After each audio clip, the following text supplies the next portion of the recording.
Breaking news. Putin has accused London and Washington of aiding the Ukrainian government in its attack on Crimea. The Kremlin claims that Western intelligence agencies, reconnaissance aircraft, and OTAN satellite equipment all worked together on the plot.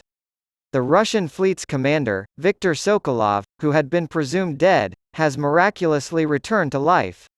He says, "There can be no doubt that the attack was planned in advance using Western intelligence media, OTAN satellite equipment, reconnaissance aircraft, and that it was carried out at the request of the United States and United Kingdom's intelligence services and in close coordination with them." Crimea's annexation.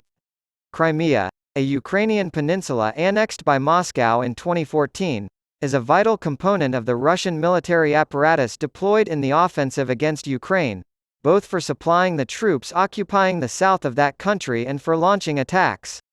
Since the beginning of June, Kiev has been waging a counter-offensive in which it has significantly increased its use of missile and drone attacks against the peninsula. London and Washington have gone silent.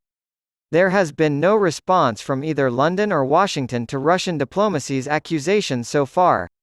Ukraine claimed to have killed at least 30 officials in an attack on Friday, including Russian Navy Admiral Viktor Sokolov. However, the Russian Defense Ministry confirmed that the meeting took place on Tuesday by releasing photos showing the admiral taking part in a video conference. Shortly after, Ukrainian Special Operations Forces said they were clarifying their information and admitted that it was difficult to identify the victims. Hillary Clinton, the United States former Secretary of State, declared in Washington on Tuesday that Russia's invasion of Ukraine prompted NATO to expand its alliance. When Putin's official portrait was unveiled on Monday at the Ministry of Foreign Affairs of the Russian Federation, a diplomatic aide said, "I appreciate it, Vladimir, but I'm going to have to do this by myself." In Czech, Utuyum, Vladimir, Ale Sam cc Navine, her husband, former U.S. President Bill Clinton, and her personal Minister of Israeli Affairs, Antony Blinken, were the ones to break the news to her, according to an AFP agent. Clinton reminded everyone that dissolving NATO was a surefire recipe for war with Russia.